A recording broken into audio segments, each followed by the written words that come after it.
요절 말씀은 12장 15절이 되겠습니다. 같이 한번 읽어보시겠습니다. 시작. 미련한 자는 자기 행위가 바른 줄로 여기나 지혜로운 자는 권고를 듣느니라. 가을 향이가 한 주 앞으로 다가왔습니다.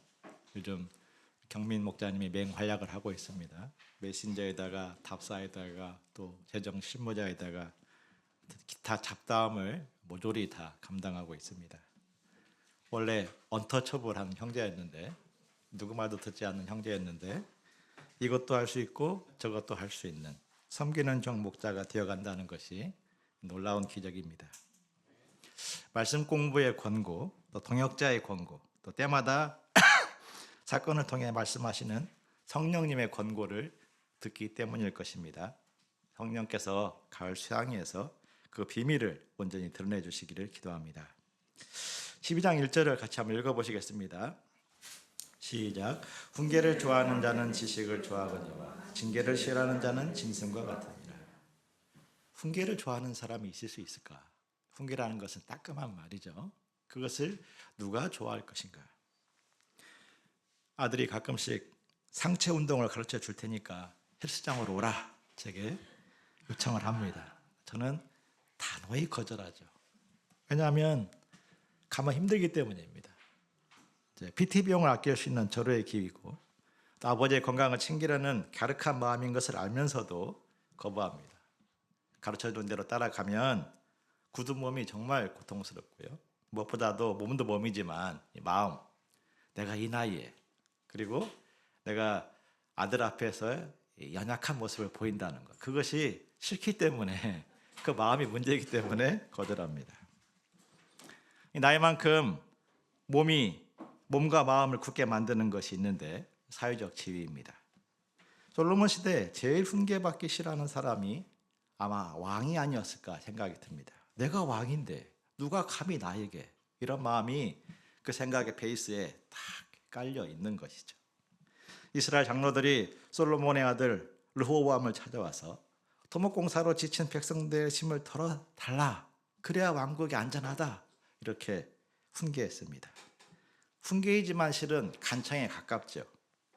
그러나 르호보암은 단호히 거절했습니다. 내 아버지 때에는 조용히 있던 자들이 감히 나를 깔보고 그런 얘기를 해? 이런 식으로 해석했는지도 모릅니다. 그는 내 새끼 손가락이 내 아버지의 허리보다 굵다.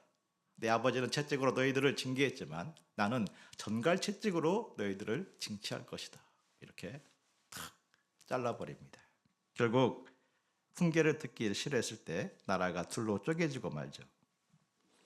어느 자리에 있든지 훈계 듣기를 좋아해야 됩니다. 올바른 훈계에 대해서 훈계질로 낙인 찍지 말아야 됩니다. 징계를 싫어하는 사람은 아무 발전 없이 살아가는 짐승과 다를 바가 없습니다. 사울과 다윗이 좋은 대조가 됩니다. 사울은 불순종을 회개하라는 사무엘의 훈계를 듣지 않고 불순종을 반복합니다. 반면 다윗은 나단 선지자의 뼈아픈 책망을 받아들이고 간음죄를 회개합니다. 압살롬 반역의 고통을 하나님의 징계로 받아들이고 그 앞에서 묵묵히 징계받는 자로서의 자세를 유지합니다. 그때 그는 재기할 수 있는 지식을 얻었습니다. 처음부터 악인 혹은 선인으로 태어난 사람은 없습니다. 훈계를 받아들임으로써 선인으로 계속해서 성장해 나가는 것입니다. 여호와의 은총을 받는 길을 가는 것입니다. 반면 징계를 싫어하며 악을 꾀하는 자들은 결국 정죄를 받습니다. 3절을 보십시오. 악을 꾀하는 사람은 굳게 서지 못합니다. 사울은 백성들의 지지를 얻기 위해서 불순종을 했는데 그것이 왕국을 무너뜨리는 시작점이 되었습니다. 훈계를 좋아하면 시냇가에 심은 나무처럼 뿌리를 가지게 됩니다. 어린 왕자에 이런 이야기가 있습니다. 사람들이 어디에 있는지 모르겠어. 바람이 그들을 데려갔거든. 사람들은 뿌리가 없어 사는 게 힘들 거야.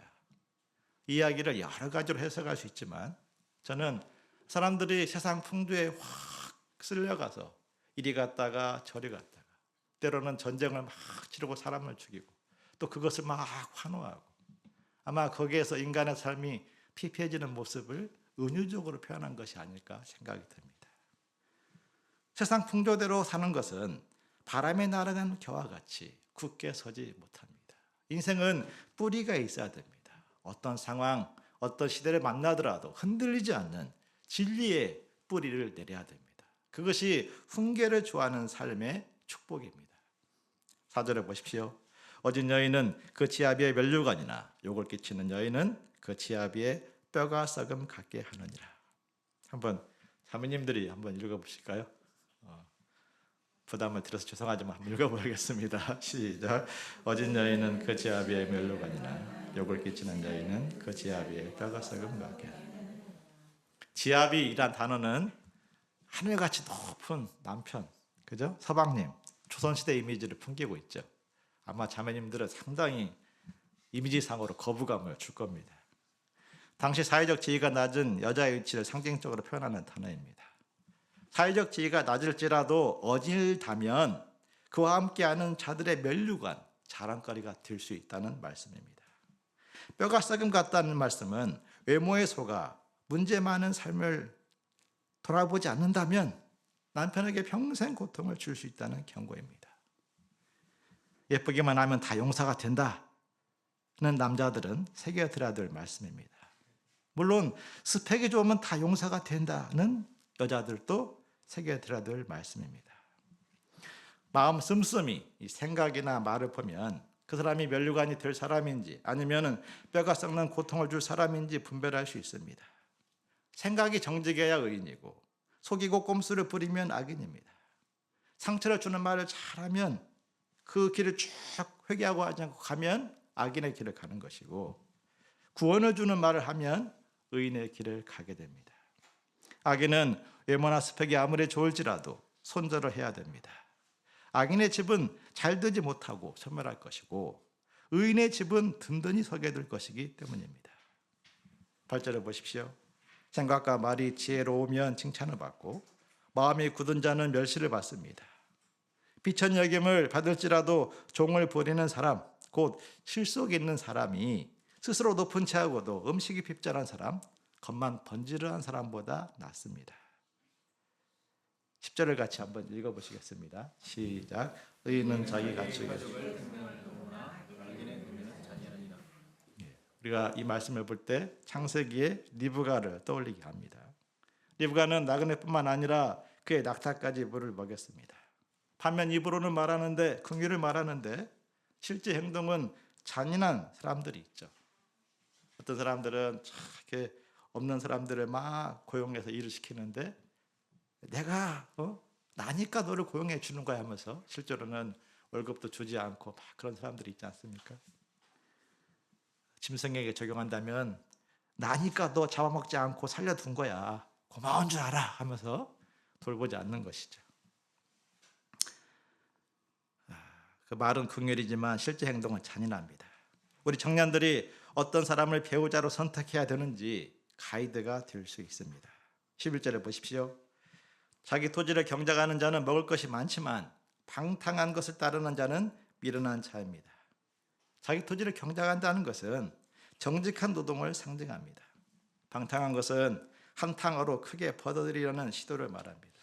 도박 혹은 주식이나 부동산의 투기성 거래에 적용이 될 수 있습니다.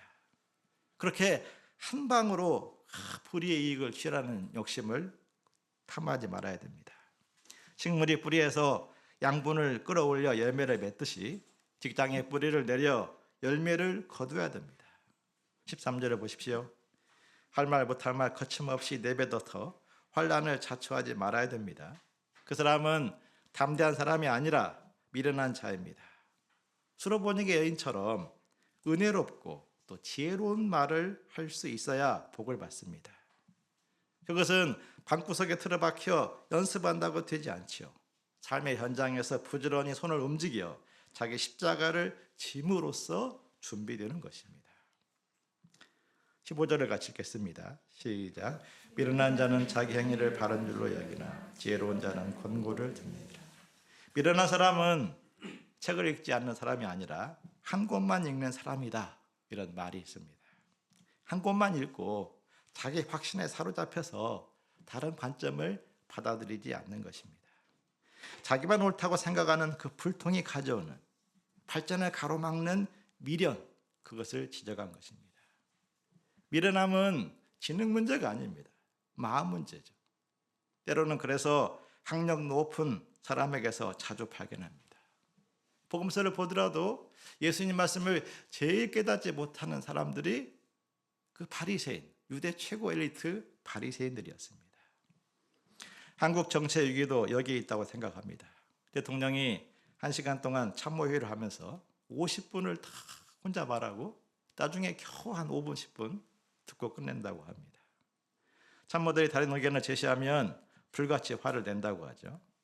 정치, 외교, 경제, 사회 각 분야 전문가들의 이야기를 듣지 않으니까 점점 악수를 두고 지지율은 추락하고 있습니다. 이분이 얼마나 똑똑한 분입니까? 서울대 법대 졸업하고 젊은 날부터 영감님 소리를 들으면서 엘리트 코스를 밟았습니다. 저는 오히려 그 인생 여정이 그러한 어떤 삶의 자세에 큰 영향을 미쳤을 것이라 판단합니다. 더군다나 아무도 터치할 수 없는 대통령의 자리는 그런 자세에 더욱 기름을 부었을 것입니다. 제가 대통령 한 사람 혹은 서울대 출신을 까자고 하는 말이 아닙니다. 머리 좋은 대통령도 그런 오류에 빠지는데 보통 사람은 얼마나 쉽게 자기 오류에 빠지겠습니까? 내가 아는 것, 이것이 전부다. 누구나 이 생각에 빠지면 다른 사람들의 말을 듣지 않습니다. 대부분의 사람들은 한 번 가진 확증 편향을 고치려고 하지 않습니다. 아니, 고치고 싶어 하지 않습니다. 지혜로운 사람이 권고를 듣고 배우고 분별하여 때마다 발전해 나갑니다. 그 사람이 미련한가 미련함이 아닌가, 미련함에 빠져있든가 그렇지 않는가 드러내는 증상이 있는데 당장 분노입니다. 16절입니다. 상대방 말에 권고에 즉각 분노한다면 혹시 내 마음이 그런 고집에 빠진 것은 아닌가, 미련해진 것은 아닌가 살펴봐야 됩니다.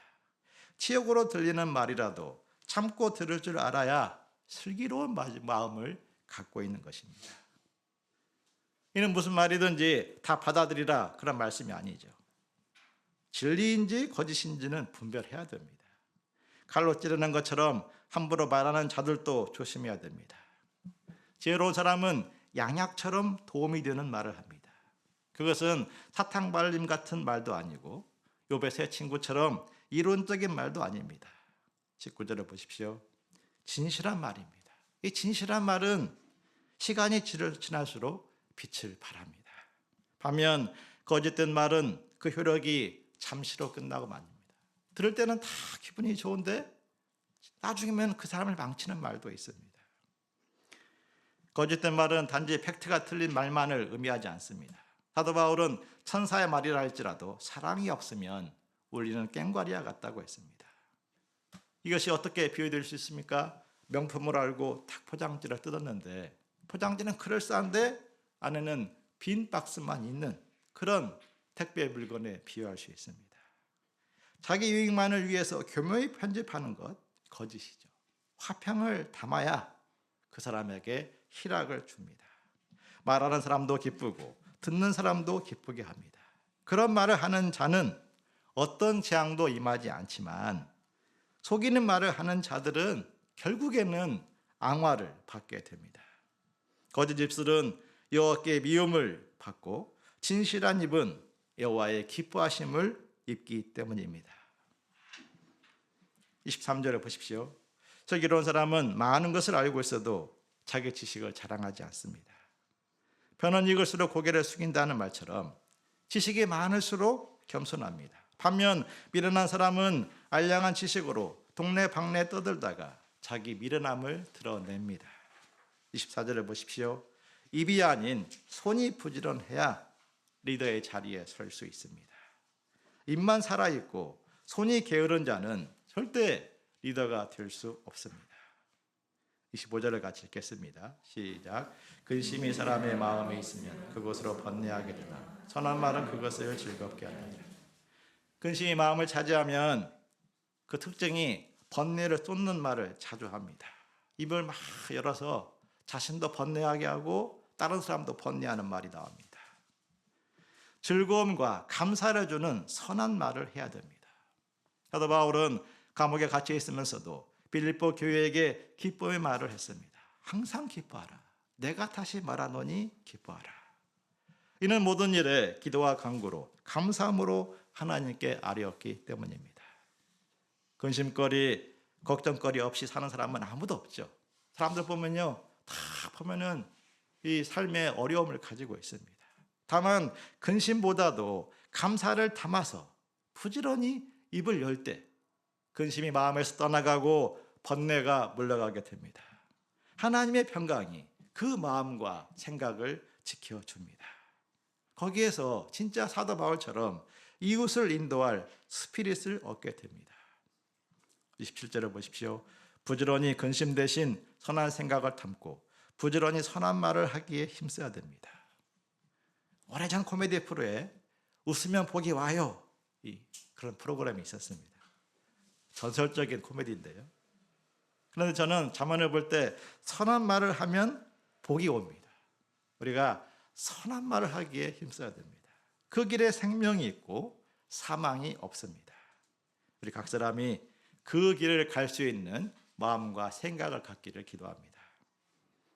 13장 1절을 같이 읽겠습니다. 시작. 지혜로운 아들은 나비의 훈계를 들으며 거만한 자는 꾸지람을 즐겨 들지 아니하리라. 이 말씀은 12장 1절과 굉장히 비슷하죠. 굳이 비교하자면 12장은 훈계의 유익, 13장은 훈계받는 자세에 좀 더 집중하고 있습니다. 사람은 입의 열매로 좋은 것을 받기도 하고 마음에 품은 괴사로 강포한 일을 당하기도 합니다.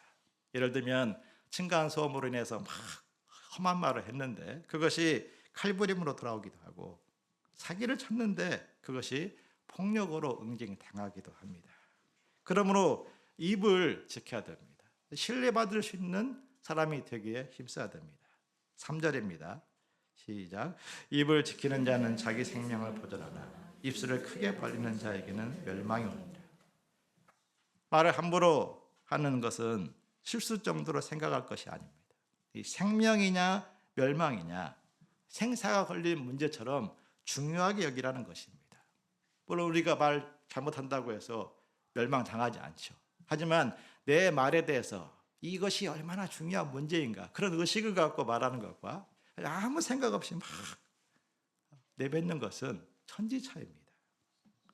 입술을 크게 벌리는 것은 이 말 저 말 아무 말이나 막 내뱉는 것입니다. 아무 말이나. 몇 년 전 UBF 홍보 포스터에 아무 말 대잔치 글귀가 있었습니다. 아무 말이나 할 수 있다. 그래서 홍보 포스터 만든 자가 질타를 받았습니다. 왜 이런 문제성 발언을 심었는가. 거기서 아무 말 대잔치는 어떤 질문이라도 할 수 있다, 진솔하고 자유로운 성경 공부를 의미했다고 합니다. 본문에서 아무 말은 기분 내키는 대로 막 내지르는 거죠. 상대방에게, 공동체에게 어떻게 전달이 될까 생각하지 않는 것입니다. 그저 그냥 내 기분이 제일 중요한 것입니다. 어떤 말은 의심을 심고, 어떤 말은 신뢰를 깨트리고, 심지어 어떤 말은 끔찍한 상처를 남깁니다.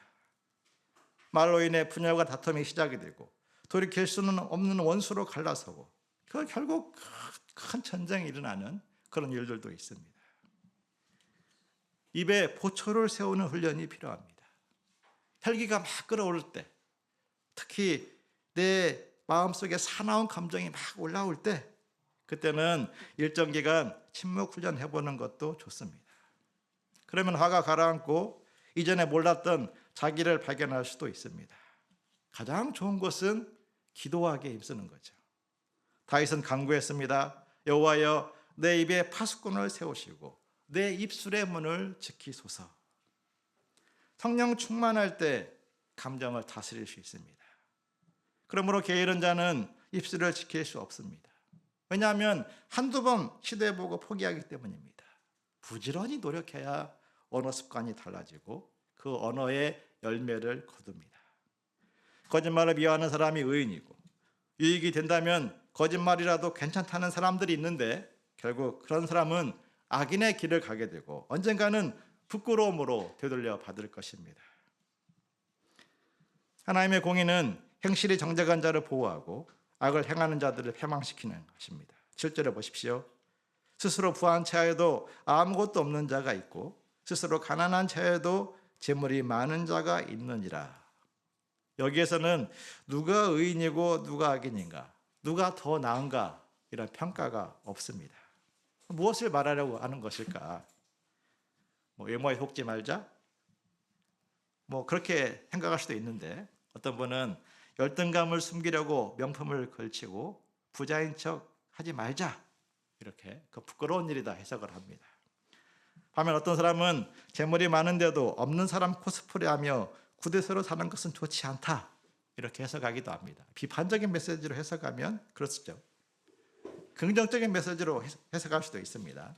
아무것 없더라도 기죽지 말고 당당하게 산다면, 혹은 재물이 많아도 아무것도 없는 자처럼 겸손하게 산다면 좋은 것이다.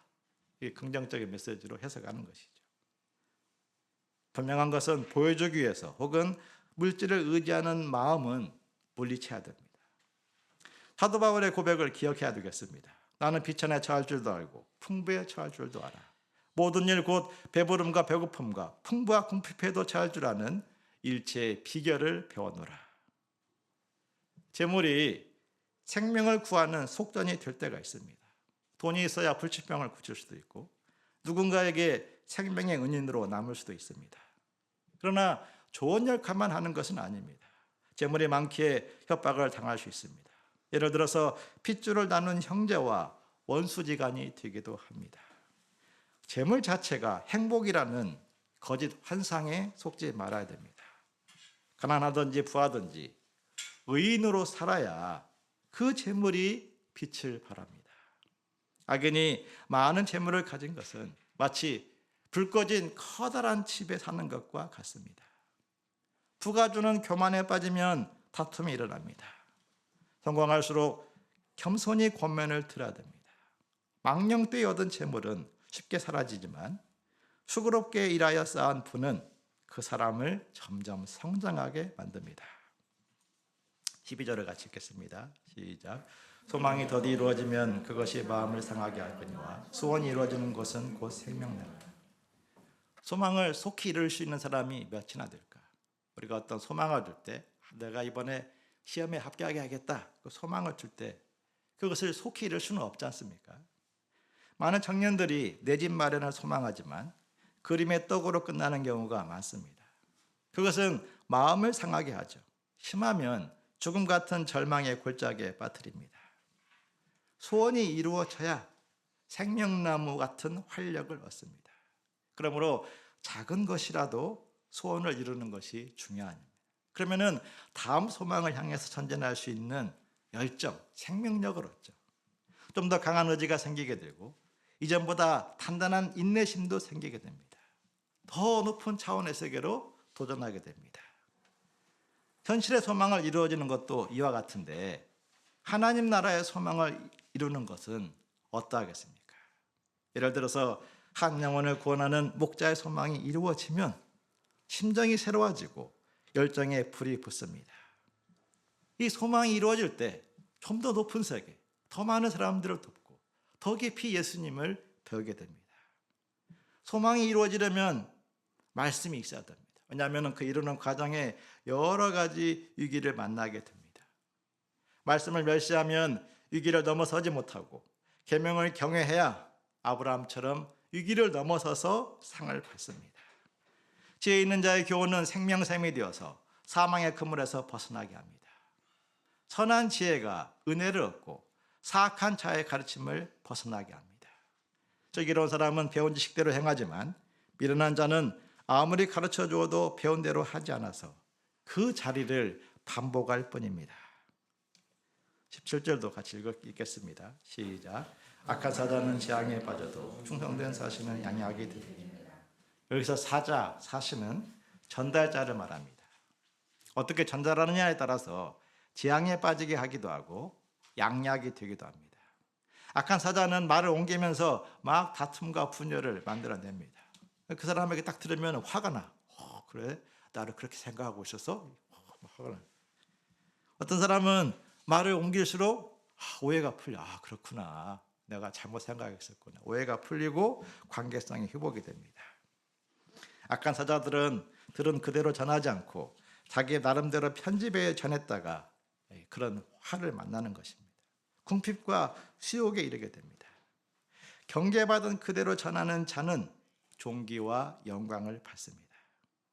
보냄받은 자가 보낸 자의 소원을 성취하면 달콤한 즐거움을 누리죠. 반면 그렇지 않은 사자는, 악한 사자는 결국 궁핍과 수욕에 빠지게 됩니다. 자꾸 실패하다 보면 깨닫는 것이 있겠지. 이는 지혜로운 사자에게만 적용되는 말씀입니다. 미련한 사람은 말을 가지고 계속해서 이 재앙을 만들어내는데도 깨닫지 못하고 발전하지 않습니다. 20절을 보십시오.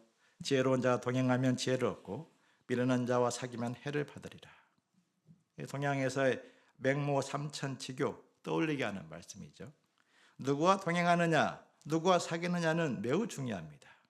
하지만 착각하지 말아야 할 것은 지혜로운 자는 성적이 좋은 자가 아니라 인격이 올바른 자입니다.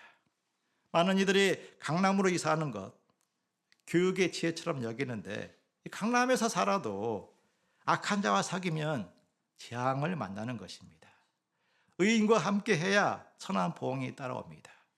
신앙 공동체, 의로운 공동체가 중요합니다. 신앙의 세계에 적용한다면 예수님과의 동행이 정말 중요하죠. 예수님과 동행이 무엇입니까? 우리에게 주신 구원의 은혜, 부르심의 은혜를 소중히 여기고 사명을 소중히 여기고 예수님 배우기 위해서 부단히 내적 성숙을 위해서 노력하는 것입니다. 기도하면서 말씀을 보면서 예수님의 음성을 듣고자 노력하는 것입니다. 그렇게 동행하면 그 사람이 지혜를 얻고 그 인생이 날로 하나님의 은혜 가운데 성장합니다. 그렇지 않는 자, 예수님과 사귐이 없는 자는 이제 포도나무 비유에서 봤듯이 결국 말라 비틀어지고 맙니다. 선인의 산업은 자자손손한 영향을 끼치지만 죄인의 재물은 타인을 위한 수고로 끝나고 맙니다. 23절을 보십시오. 가난한 사람이 열심히 밭을 일굴지라도 정의로운 사회가 아니면 모든 가산을 이룰 수 있습니다. 예를 들어서 전세 사기가 그러하죠. 가난에서 벗어나려면 개인의 노력과 함께 공정사회를 구축해야 됩니다. 구약시대 하나님께서 안식년 제도, 희년 제도를 두도록 말씀하신 목적이 그러합니다. 24절을 보십시오. 자식을 사랑할지라도 매를 아끼면 안 됩니다.